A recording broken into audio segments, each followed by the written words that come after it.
Welcome to the Past, Present, and Future of Queer Nonfiction panel, presented by OUTFEST and GLAAD.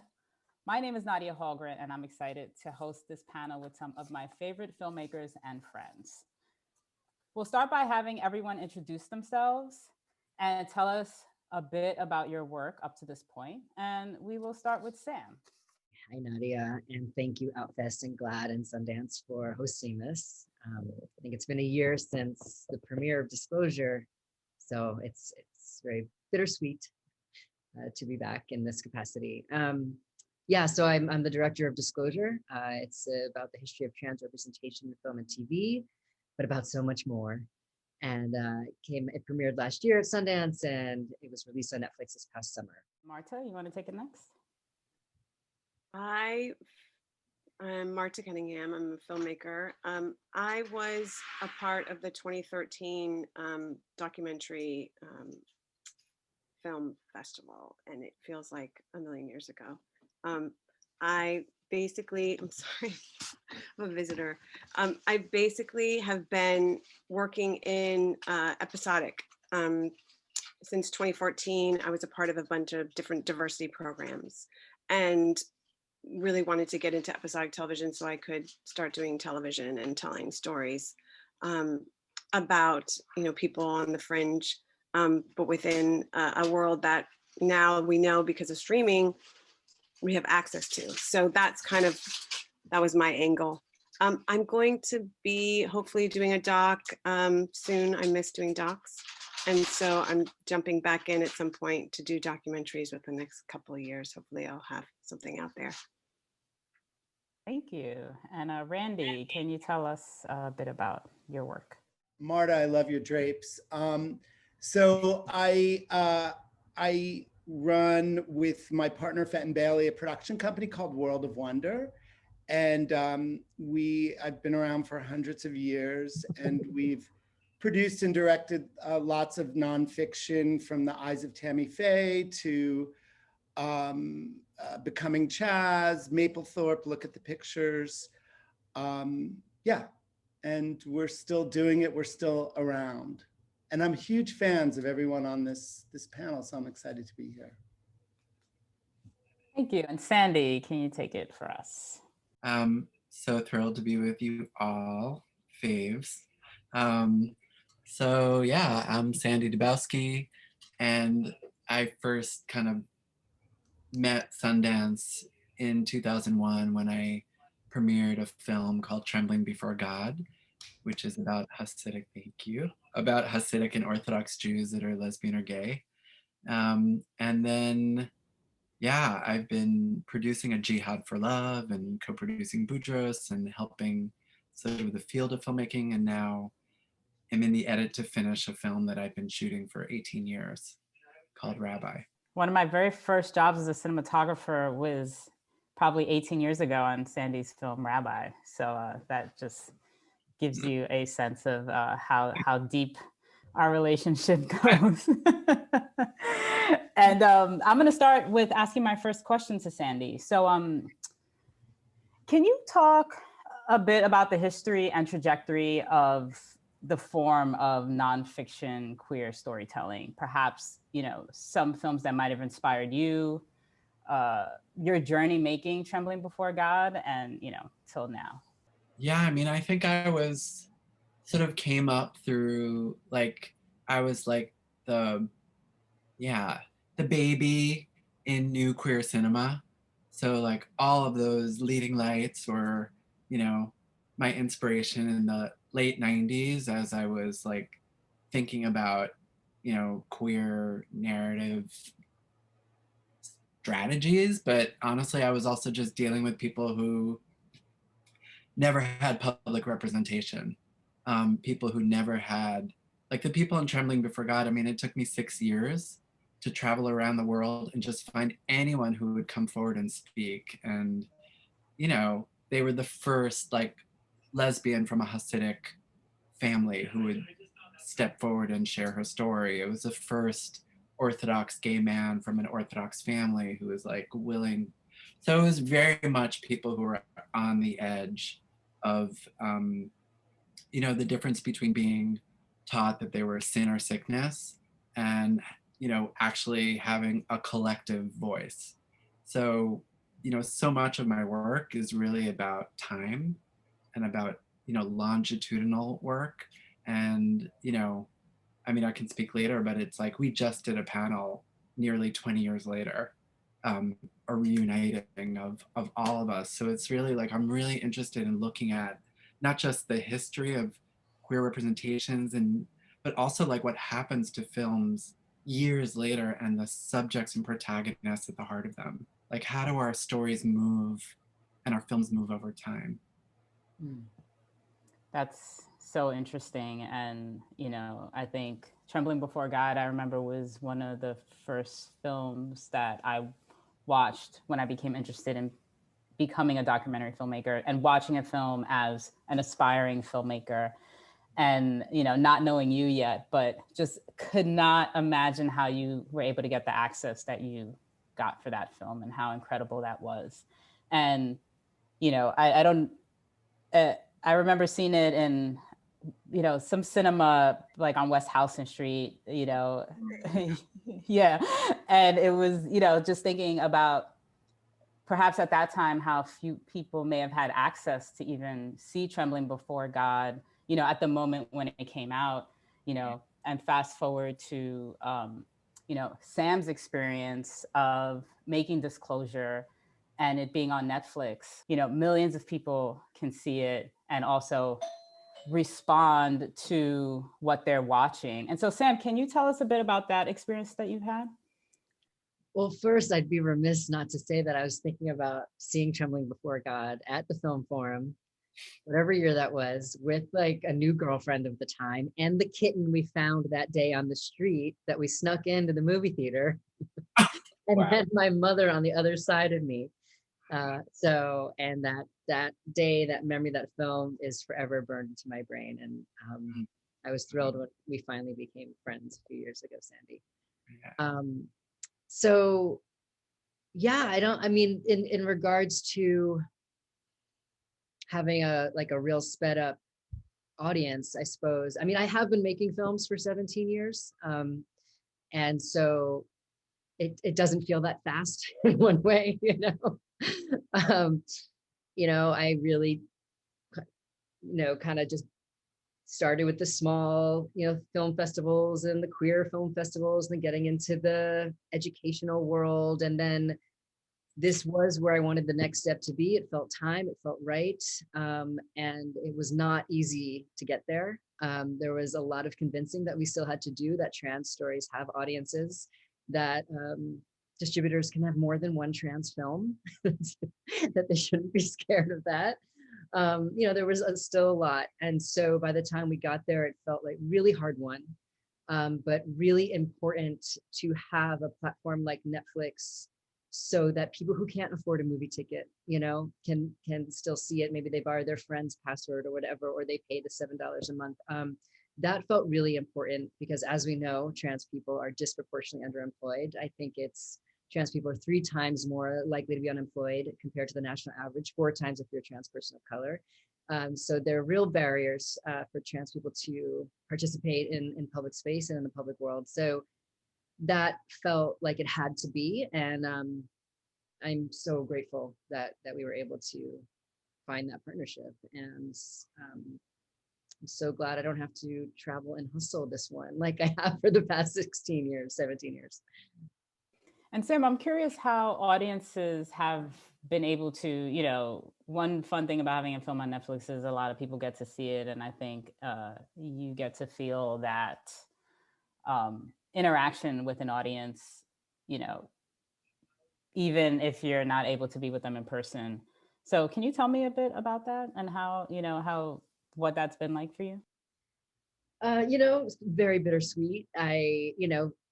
This film was made, all films are made to be seen in community, but I feel like this one in particular, compared to the other work I've been part of, because watching film and TV is such a experience that so many of us have in common more than most other things, right? But this is a common language that we all have. And so the laughter and the discomfort and the emotional ride of film and TV that we all experience is so much more meaningful when we do it in community. And in particular with a film like Disclosure, when we're pointing out some difficult things that implicate us in real time, I think it really helps to feel the energy. And so we had that at Sundance, and that was amazing.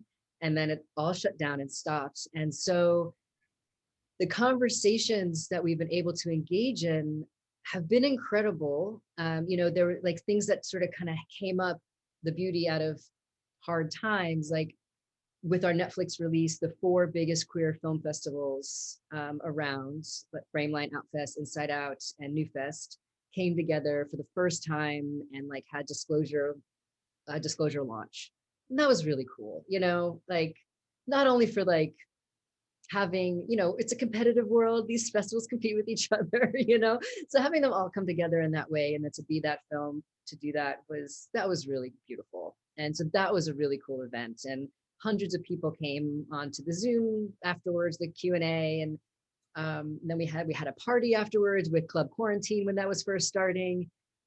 So that's the kind of stuff that you feel so touched that people are showing up, also so sad that we're just showing up in these little boxes.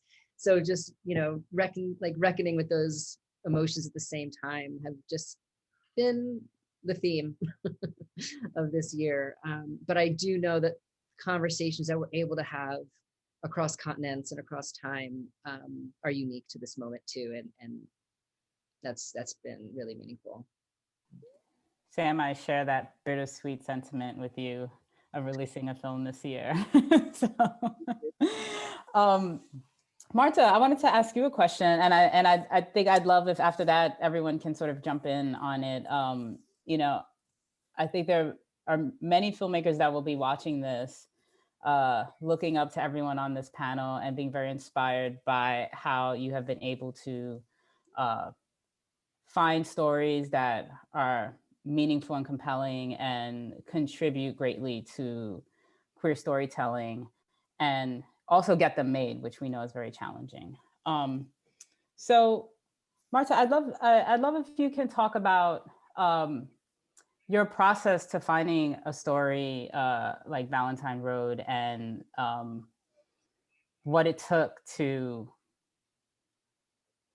I can imagine there was lots of layers of gathering evidence and things like that, of hoops you had to jump through to do that. But then also, so I think it's your process to finding a story, and then how you think about stories that you tell. So do you think about it in a way that this film could potentially be marketable and distributors would be interested in it? Or are you just thinking about a film that speaks to you and that's the driving force? Because I think it'd be helpful for upcoming filmmakers to kind of understand everyone's process here a bit on storytelling. I think it helps that well, first of all, I'm in my 29th year in the business. And so for me, all of the successes and failures I've watched, and I'm going to say failure because I mean failure, that I've watched people go through, cocktailing, waiting on tables, being a personal trainer, right? While I was trying to get an acting job or a modeling job, and watching how people kind of sell themselves and not really connect to what they are and who they are and what drives them. As a filmmaker, I made that decision. I was never going to do that. I did it so much as a dancer, doing just horrible videos and terrible acting jobs, just terrible shows, horrible, unwatchable video, just horrible. So as a filmmaker, I just said, I'm never going to do that. Never going to do it. So Valentine Road was really, I had to tell the story. I just had to tell it. Like it was one of those feelings, and being a mother is definitely a part of it. I'm just going to put that out there, because the idea that nobody cared about this kid, just nobody cared. Like, and I'm not going to name names, but I mean like organizations that usually care about these kids didn't give a shit. So I was really horrified, and I was really angry about it. And I had that righteous anger. When you have that righteous anger as an advocate and a filmmaker and a mother, those 3 things add up to really like, I don't care. I'm doing this, and I'm going to put my money into it until my until the person I'm married to goes, you know, you probably have to pay taxes at some point. So which is exactly what happened. So I really didn't care, and I just wanted to tell the story. And this was during a time when, you know, a lot of organizations that were queer organizations were like, we don't really, I mean, are you sure that Larry Letitia's trans? Are you sure? Are you really sure? Because it feels like maybe this is just a gay story, and that we could kind of understand. I had so many people tell me no. I wrote over 500 grant proposals, 500 grant proposals, and nobody gave a shit. So like, it can't be about like what other people think. It can't be. It just can't. You have to have so much. I was so connected with this kid, and I don't know why, but I was, and I am, and I still am. And I just feel like Larry Letitia represents so many people in our universe. And if you can't see that, then that's my job as a filmmaker to show you. And I just went for it, and everyone told me no. I remember meeting with this one particular person who was just left the Obama White House and blah, blah, blah screening. And I was like, uh-huh. And then this person was like, so one kid's in jail and the other one's dead. Like, how are you going to tell this story? And I said, well, there are these amazing children that witnessed this murder and have a lot to say. And they're 8th graders. And they were like, but they're like poor, and can they talk? Like, are they like, you know, I'm not kidding. Like, these are the words that were coming out of people's mouth. So my producers were just horrified. They're both white. And they were just horrified that like people were saying these things. But I was like, yeah, this is how we're treated. Yes. Welcome to how we're treated when we make film. So I just feel like, and when I say we, I mean BIPOC, queer, women, you know, just take your pick. You're part of the marginalized group. And so I feel like at this point, as a filmmaker, I'm still running into the same problems. It's not like I have this like open door that like this, you know, light and like some type of Atmo appears. I still have like people going, but do you really want to tell the story about, I mean, it's indigenous, and like, isn't that kind of depressing? And I'm like, yeah, yeah, welcome. Because if we're not telling these stories, who's going to tell it? Like, who's going to tell these stories?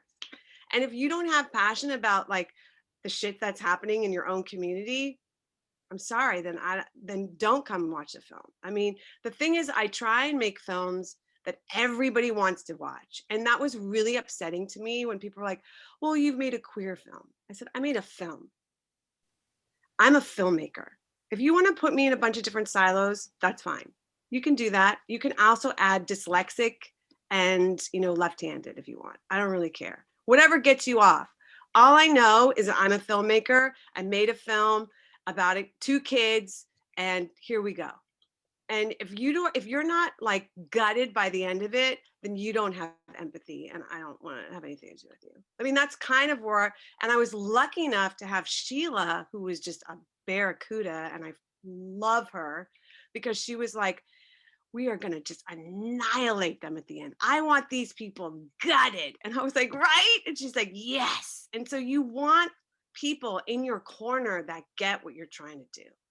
And what I was trying to do with that film is make Larry Letitia a person, because people didn't see this child as a person. And that really affected me to my core. And so I wanted to humanize this experience to the best of my ability, because I know what it feels like to be dehumanized. I remember what it felt like to be homeless. I remember what it felt like to be, you know, picked on by white supremacists when I was in middle school. I remember times in my life where it was very difficult for me. And so I wanted to make a story that reflected that, but in a way that didn't ostracize people who might not think like me. And that's hard to do. Like, I didn't want to make a film that was preaching to the choir, but I also didn't want to make a film that like made excuses or like made you feel comfortable. You know, that's not my job. So that was Valentine Road for me. it was a really like my coming out as a filmmaker. You did an unbelievable job. I know I was gutted by the end of that film, and it's an incredible piece of work. So thank you, Marta. Randy, can you tell us a bit about your process, how you come to the stories that you decide to tell and invest years of your life and, you know, not knowing if anyone's going to care or where it's going to go or anything like that?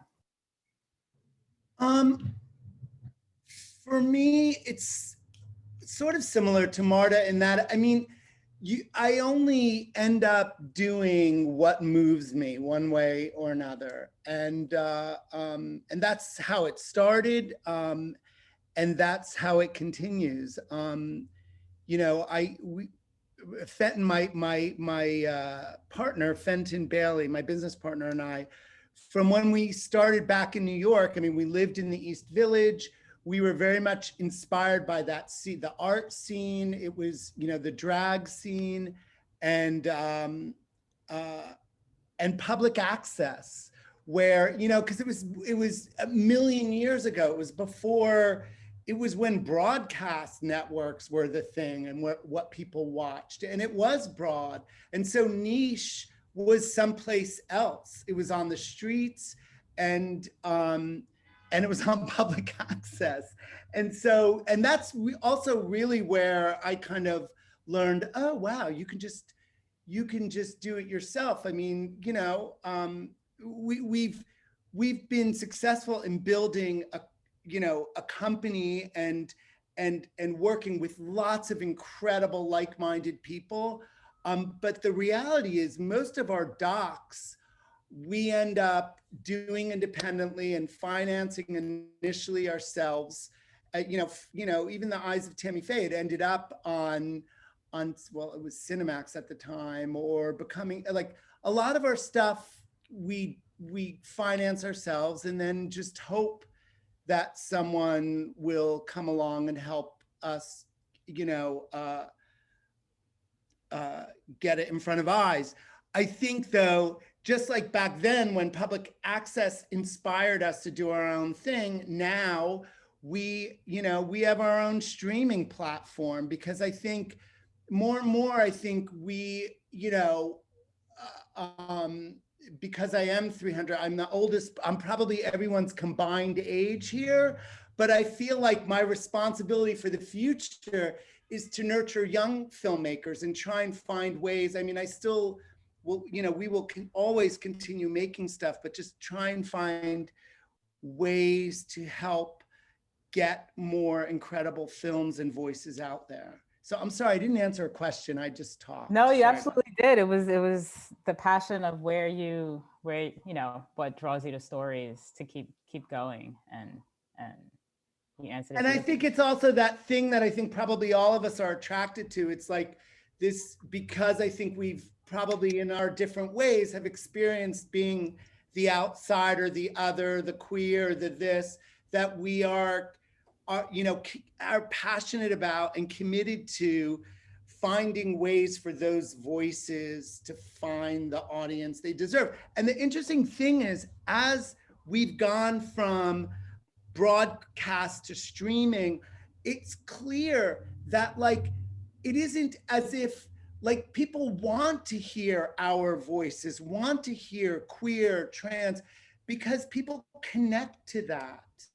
You don't have to be whatever the description is to connect to that voice and that notion of feeling alone or feeling that you're an outsider.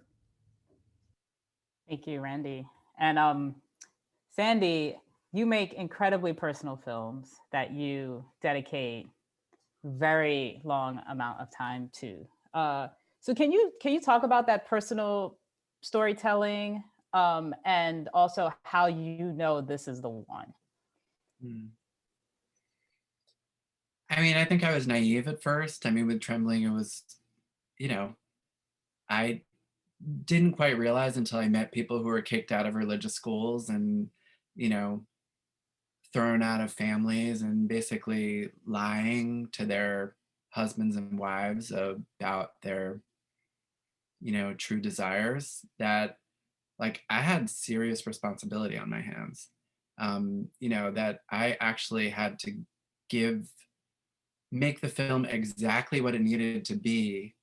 And I had plenty of Hasidic and Orthodox, queer people who were really opposed to me making a film because they were so scared about what it would mean for their representation, to be met in the world. So I remember I had a gathering of like the community, and I brought back the first interviews with Orthodox rabbis who were actually treating people as human and speaking in ways that people had never heard themselves be spoken about before.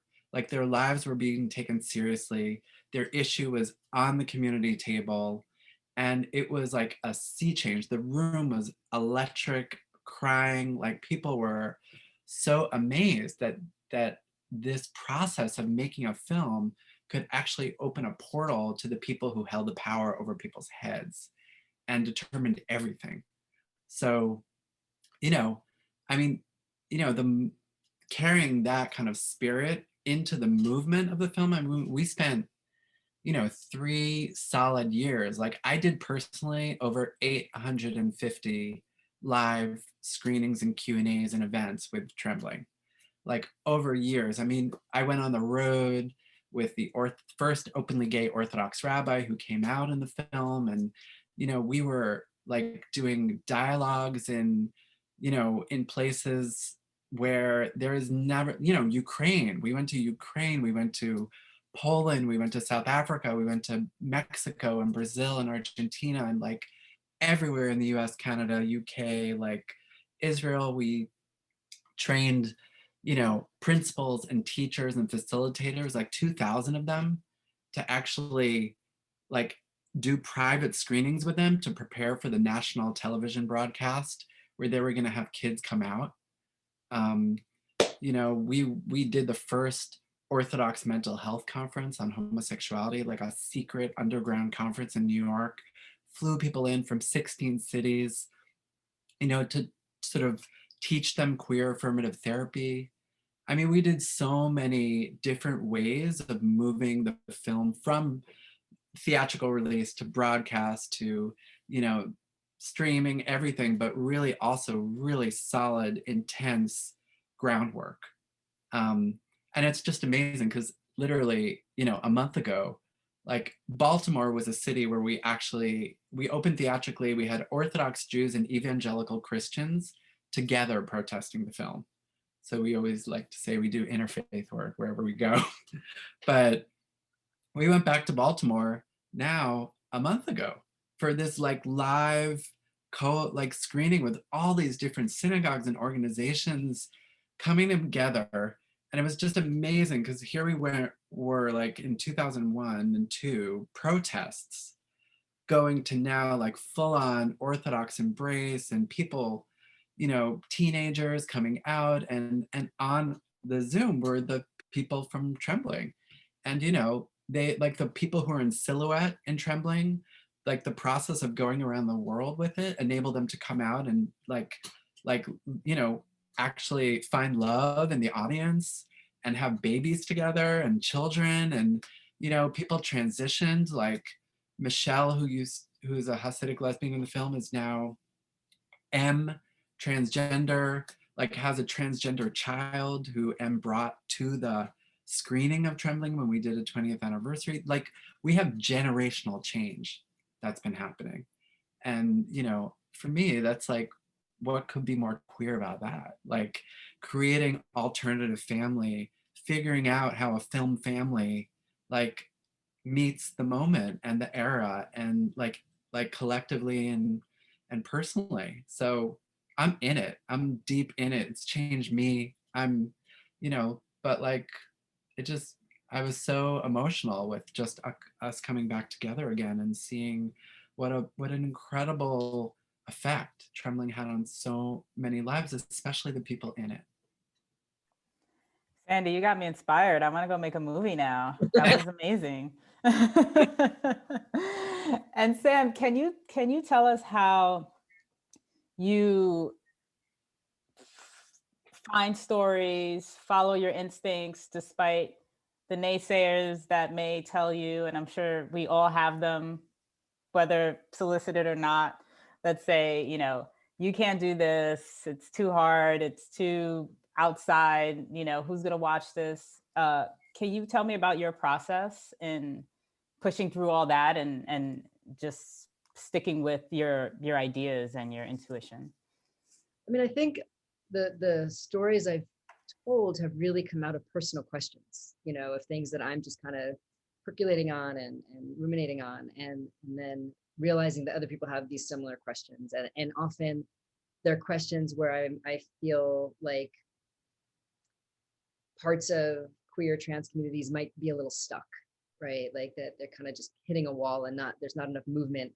Like my first film was about the backlash towards trans men in dyke space in the early 2000s, you know, when like dyke parties or dyke bars wouldn't let trans guys into them. And that conversation was just kind of going really circular. So I wanted to make a film about it because I had my own questions and conflict about it. And I think I personally am in the camp of everything we make is sort of a self-portrait, right? We're figuring out, you know, and so, you know, and then my next film was about like sort of the infighting that we often see. And Kate Bornstein is a really, you know, because she can be very divisive and she likes to push boundaries, and she's an incredible hero from, I dare I say, tens of thousands of people.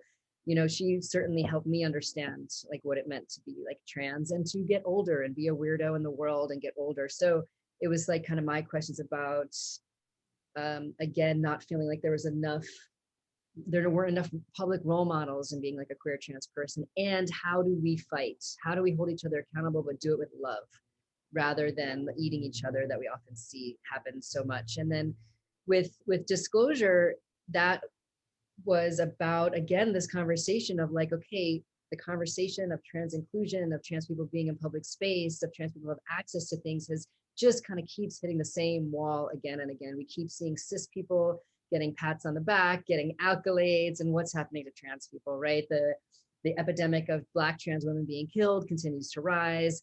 The trans guys committing suicide continues to rise. Meanwhile, like Emmys are going and Oscars are going. So like that paradox, that discrepancy, that was really hard to understand. And then finally, when Laverne Cox was on the cover of Time magazine, that was kind of this moment of, you know, like, what is my role as a filmmaker? What is my role as a trans person? What is my role as someone who's been watching Laverne in New York in the activist scene, and now she's on the cover of Time magazine, and so wanting to create a public conversation that maybe we could start to move past, you know, the circular conversations we've been happening. So that's kind of the root of my films, of these like deeply personal conflicts often that I'm struggling with. And then, you know, what Marta was saying of just having this like righteous indignation of, I know I'm going to do this. I know I'm the person to do this. I'll finish it no matter what, but please fucking help me.